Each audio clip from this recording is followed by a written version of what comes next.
NDRF मध्ये पण बसणार नाही ते. एनडीआरएफ कुठला रेट देताय आपण आम्हाला? साधारणतः एनडीआरएफचा नियम हा सगळ्या राज्याला सगळ्यांना सारखा असतो. किती होतात बघा.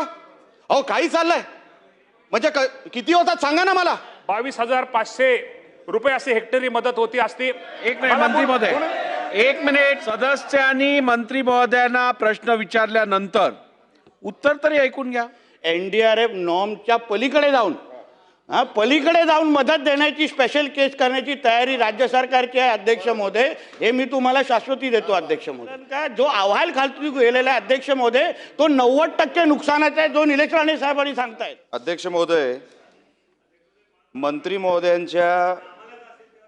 महोदयांच्या उत्तरामध्ये प्रश्न क्रमांक 4. अध्यक्ष महोदय छापल्याप्रमाणे. अध्यक्ष महोदय, मंत्री महोदयांच्या उत्तरामध्ये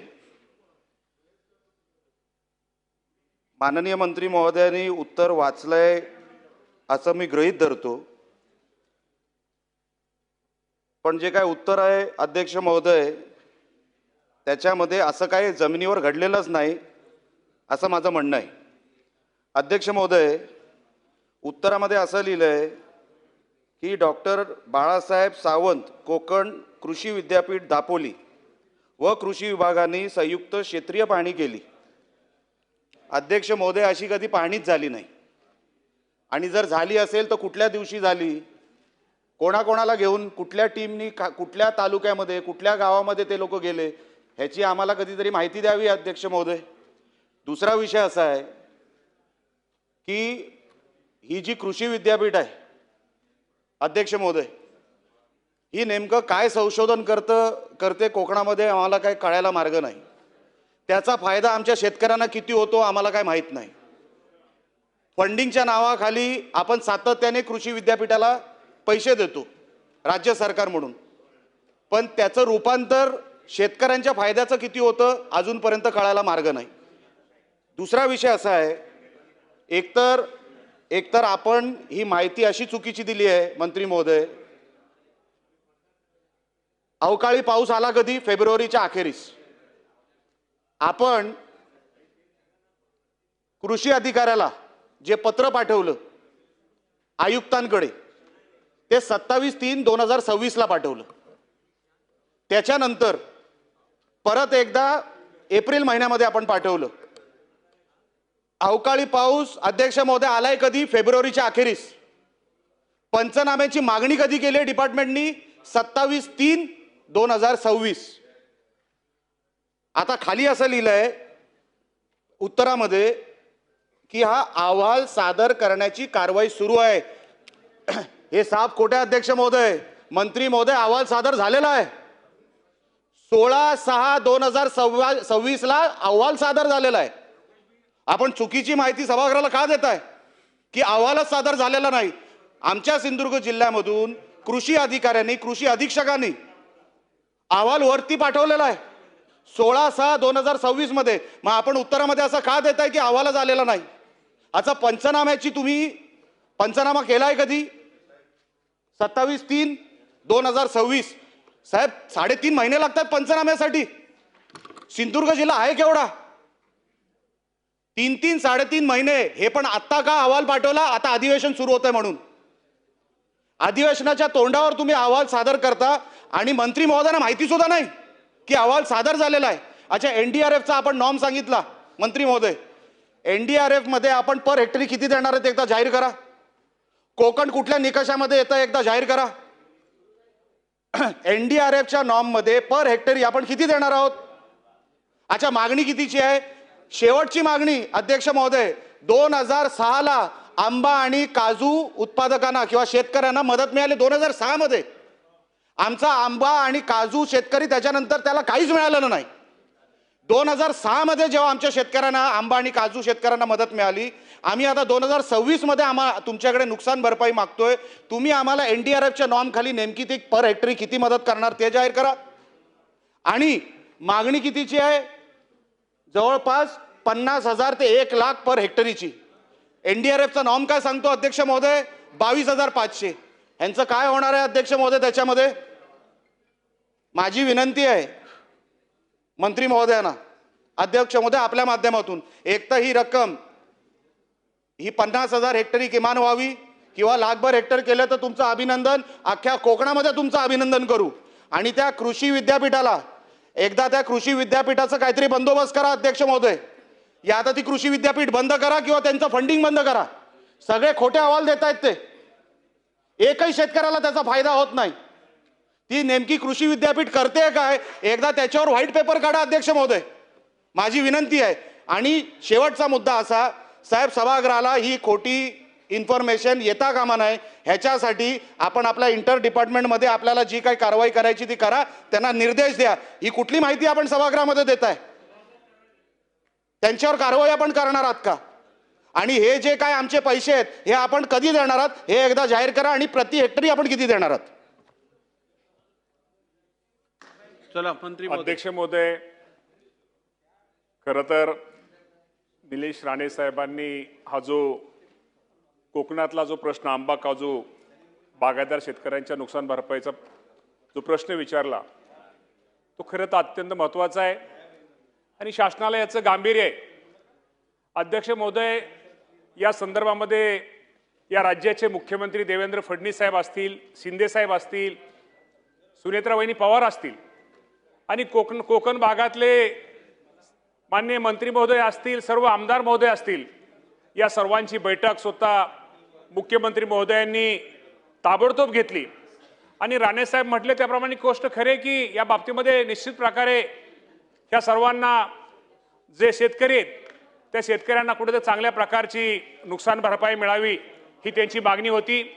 आणि त्याप्रमाणे या राज्याचे मुख्यमंत्री देवेंद्र फडणवीस साहेबांनी ताबडतोब तिथं निर्देश दिले होते की या बाबतीमध्ये लवकरात लवकर या शेतकऱ्यांना बागायतदारांना मदत मिळाली पाहिजे. आणि त्या संदर्भामध्ये आपल्या माहितीसाठी सांगतो की आज आंबा व काजू पिकात झालेल्या नुकसानीबाबत शेतकऱ्यांना अर्ज देण्यासाठी आपण जे NDRFचा राणेसाहेब तुम्ही ही विचारला की किती मदत मिळते, तर आपल्या सर्वांना माहिती आहे की साधारणतः NDRFचा नियम हा सगळ्या राज्याला सगळ्यांना सारखा असतो आणि त्या बाबतीमध्ये साधारणतः ती 22,500 रुपये असे हेक्टरी मदत होती असते. आणि संपूर्ण आपल्या कोकणाचा जर विचार केला, सगळ्या आपण जिल्ह्याचा जर विचार केला, त्यामध्ये साधारणतः 209 कोटी रुपयाची मदत ही NDRFच्या माध्यमातून लवकरात लवकर ही आपल्या शेतकऱ्यांना दिली जाईल. यामध्ये जर आपण जिल्ह्याचा जर विचार केला तर साधारणतः ठाणे जिल्ह्यामध्ये 4,669 शेतकऱ्यांना त्यांचं क्षेत्र थोडं ठाण्यामध्ये कमी आहे, 295 हेक्टर, त्यांना 4,84,00,000 रुपयाची मदत अपेक्षित आहे. पालघरमध्ये 17,612 हेक्टर शेतकरी 17,612 शेतकरी आणि 2,868 हेक्टर त्याची रक्कम 6,47,00,000 रुपये. रायगड जिल्ह्यामध्ये 17,000 शेतकरी आणि 8,987 हेक्टर 20,28,00,000. आणि विशेषतः मदत जास्त जिथं बाधित जिल्हे जे असतात, एक रत्नागिरी हे 52,628 शेतकरी आणि 43,665 हेक्टर असे 98,45,00,000. आणि सिंधुदुर्ग जिल्ह्यामध्ये जो राणेसाहेबांनी प्रश्न विचारला 42,322 शेतकरी आणि 34,728 हेक्टर क्षेत्र आणि 79,05,00,000 अशी 209 कोटी रुपयाची निधीची आवश्यकता आहे. बाबतीमध्ये आपण मदत पुनर्वसनाला हा प्रस्ताव दाखल केलेला आहे आणि येणाऱ्या लवकरात लवकर 8-10 दिवसामध्ये ही मदत माझ्या कोकणातल्या शेतकऱ्याला कशी मिळेल आणि या बाबतीमध्ये मिळेल यासाठी प्रयत्न आम्ही काळजी घेतोय. दुसरं आपल्याला माहिती आहे की मुख्यमंत्र्यांनी ज्यावेळेस बैठक घेतली आणि विमा कंपनीचे प्रतिनिधीला आपण त्या बैठकीला बोलवलं होतं आणि त्याप्रमाणे त्यांनी मुख्यमंत्र्यांनी निर्देश दिलेले आहेत. त्याप्रमाणे कोकण विभागातील आपला आंबा काजू उत्पादक शेतकऱ्यांना हवामान आधारित फळपीक विमा योजनेतून साधारणतः 71,000 शेतकरी 71,854 शेतकऱ्यांना 217 कोटी रुपयाची नुकसान भरपाई ही विमा कंपनीकडून अध्यक्ष महोदय ही मंजूर झालेली आहे. त्याचा जर विचार केला जे त्यांनी सिंधुदुर्ग जिल्ह्यात असेल, सिंधुदुर्ग जिल्ह्यात सगळ्यात जास्त 85,82,00,000, रत्नागिरी जिल्ह्यामध्ये 36,609 शेतकरी अध्यक्ष महोदय 90 कोटी रुपये, रायगड जिल्ह्यामध्ये 7,189 शेतकरी 26,79,00,000, पालघर जिल्ह्यामध्ये 3628 शेतकरी 7,69,00,000 आणि ठाणे जिल्ह्यामध्ये 2301 शेतकरी 7,37,00,000 असे एकूण 237 कोटी रुपयाची विमा कंपनीच्या आपण रुपये नुकसान भरपाईची त्यांना मंजूर झालेली ही रक्कम येणाऱ्या 15 दिवसाच्या आत माझ्या शेतकऱ्याला दिली जाईल हे आपल्या माध्यमातून सांगतो. एक मिनिट, निकम साहेब बोला. निकम साहेब बोला. अध्यक्ष महोदय, जो पंचनामा आणि त्याचा अहवाल जसा सिंधुदुर्गाचा जिल्हा आहे तसा रत्नागिरीचा 10/6/24ला आपल्याकडे जमा केलेला आहे आणि त्यामध्ये आंबा काजू फळपिकाचं साधारणपणे 54,000 शेतकरी त्यामध्ये आहेत. या अहवालाचा देखील आपण कुठचाही पुढे विचार न होता हेक्टरी 22,500 रुपये देण्याचं जे मान्य केलंय त्यातलाही 1 रुपया अद्यापपर्यंत मिळालेला नाही. तर ही रक्कम जसं निलेशजींनी सांगितलं तर ते हेक्टरी 1,00,000 रुपये होण्याबाबत आपण विचार करणार का? त्याच्यानंतर मध्यम मुदत कर्जाचं पीक कर्जात आत्ताच्या ह्याच्यात आपण घेणार का? आणि ते पीक कर्जात घेण्याबाबतची कारवाई आंबा आणि काजूचं पीक कर्जमाफीत घेण्यात यावी. त्याचबरोबरीने AI तंत्रज्ञानाचा वापर करण्यासाठी आंबा आणि काजूसाठी आपण विशेष लाभ किंवा अनुदान देणार का? हे माझे स्पेसिफिक प्रश्न. अध्यक्ष महोदय, शेखर निकम साहेबांनी खूप चांगले प्रश्न विचारले. याच्या माध्यमातून निश्चित प्रकारे या बाबतीमध्ये आपल्या आंबा आणि काजू पिकासाठी जी काय मदत शासनाच्या वतीनं कृषी विभागाच्या मदतीने करणं गरजेचं आहे ती निश्चित प्रकारे निकम साहेब केली जाईल. हे आम्हाला माहिती आहे की शेवटी कोकण विभागातला शेतकरी हा अत्यंत गरीब आणि एक कष्ट करणारा शेतकरी आहे आणि अडचणीच्या काळामध्ये या शेतकऱ्यांच्या पाठीमागं राहणं, या शेतकऱ्याला मदत करणं ही शासनाची जबाबदारी. इथं बावनकुळे साहेब, इथं मंत्री बावनकुळे साहेब इथं सिनियर मंत्री आमचे आहेत आणि बावनकुळे साहेबांनी पाठीमागं या संदर्भामध्ये या कोकणातल्या शेतकऱ्या संदर्भात बावनकुळे साहेबांनी पण बैठक घेतली होती, मुख्यमंत्र्यांनी बैठक घेतली होती. म्हणजे महसूल मंत्री आणि राज्याच्या मुख्यमंत्र्यांनी निकम साहेब बैठक घेतली होती. शासन या आपल्या बाबतीमध्ये सकारात्मक आहे. शेवटी NDRFचा नियम हा सगळ्याला सारखाच आहे, पण पीक विमा कंपनीच्या आपल्याला माहित आहे की ह्या बाबतीमध्ये आपल्याला आपला आंबा काजू उत्पादक शेतकऱ्यांना हवामान आधारित जी पीक विमा योजना आहे यामध्ये साधारणतः 217 कोटी आणि तुम्ही ज्या रत्नागिरी जिल्ह्याचा तुम्ही विचारला त्यामध्ये रत्नागिरी जिल्ह्यामध्ये नुसत्या विमा कंपनीकडून आपल्याला 90 कोटी रुपयाची नुकसान भरपाई ही मंजूर केलेली आहे. आणि मी तुम्हाला सभागृह अध्यक्ष महोदय या सभागृहाला सांगतो ह्या दोन्ही रकमा ही जी NDRFची रक्कम आहे शेवटी मदत पुरवठा आपण तो प्रस्ताव पाठवलेला आहे. तो लवकरात लवकर या अधिवेशनापूर्वीच ती रक्कम कशी मिळेल त्या ताबडतोब आपण GR काढू. ह्या बरोबर विमा कंपनी सुद्धा रक्कम 15 दिवसात कशी मिळेल. ह्या दोन्ही रकमा 15 दिवसाच्या आत माझ्या या कोकणातल्या शेतकऱ्यांना मिळतील ही काळजी हे शेतकरी घेत कृषी बघेल. मंत्री महोदय मला मंत्री महोदयांना हा प्रश्न विचारायचा आहे. मंत्री महोदय, आपण आता काय सांगितलं की आपण सिंधुदुर्ग जिल्ह्याला 209 कोटी रुपये देतोय, बरोबर आहे. 42,000 हेक्टरची जी काही नुकसान भरपाई डिवायडेड बाय 209 कोटी रुपये किती होतात बघा ना. NDRF मध्ये पण बसणार नाही ते. NDRF कुठला रेट देताय आपण आम्हाला बघा. तुम्ही NDRFचा 22,500 रेट आहे, तुम्ही 42,000 हेक्टर म्हणताय, डिवायडेड बाय 209 कोटी काढा किती होतात बघा. अहो काही चाललंय म्हणजे किती होतात सांगा ना मला.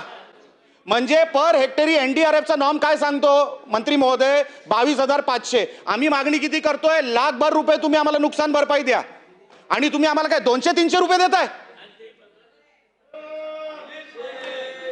काय साहेब कसला हिशोब आहे अध्यक्ष महोदय? कसला हिशोब आहे? एक मिनिट, काही आम्ही ऐकून घ्यायचं अध्यक्ष महोदय. बसून या बाबतीमध्ये ऐका ना, या बाबतीमध्ये महसूल एक मिनिट नाही असं बरोबर नाही. एक मिनिट मंत्री महोदय, एक मिनिट. नाही हे एक मिनिट. सभागृहाने एकदा सदस्यांनी मंत्री महोदयांना प्रश्न विचारल्यानंतर उत्तर तरी ऐकून घ्या. बोला. मी मागाशी सांगितलं की कोकणातला शेतकरी हा चिवट आणि अत्यंत गरीब आणि कष्ट करणारा आहे.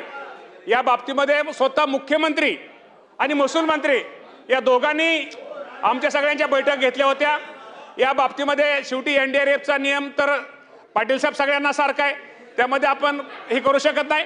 मी आपल्याला एवढं सांगतो या बाबतीमध्ये कोकणातले जे लोक राणेसाहेब लोकप्रतिनिधी जे कोकणातले आहेत या बाबतीमध्ये राज्याचे मुख्यमंत्री महसूल मंत्री यांच्या समवेत सर्वांची परत एकदा बैठक घेतली जाईल. चला प्रश्न क्रमांक 5. अध्यक्ष महोदय, प्रश्न क्रमांक अध्यक्ष महोदय, माननीय कृषी मंत्री साहेब जे बोलतायत अध्यक्ष महोदय, हा जो काय ही जी काय जनभावना आहे, ज्या निलेश राणे साहेब असतील, निकम साहेब जे ते खरी आहे अध्यक्ष महोदय. कधी नाही तर एवढं मोठं नुकसान आमच्या कोकणामध्ये आंबा आणि काजूचं झालेलं आहे अध्यक्ष महोदय. फक्त आपल्याला विनंती आमच्या कृषी मंत्री महोदयांच्या वतीने मी करतो अध्यक्ष महोदय, ह्या बाबतीमध्ये आदरणीय मुख्यमंत्री साहेबांनी बैठकही घेतली. NDRF नॉर्मच्या पलीकडे जाऊन मदत देण्याची स्पेशल केस करण्याची तयारी राज्य सरकारची आहे अध्यक्ष महोदय. हे मी तुम्हाला शाश्वती देतो अध्यक्ष महोदय.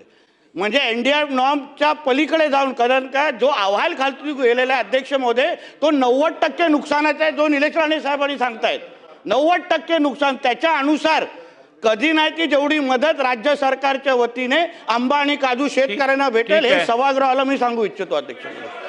चला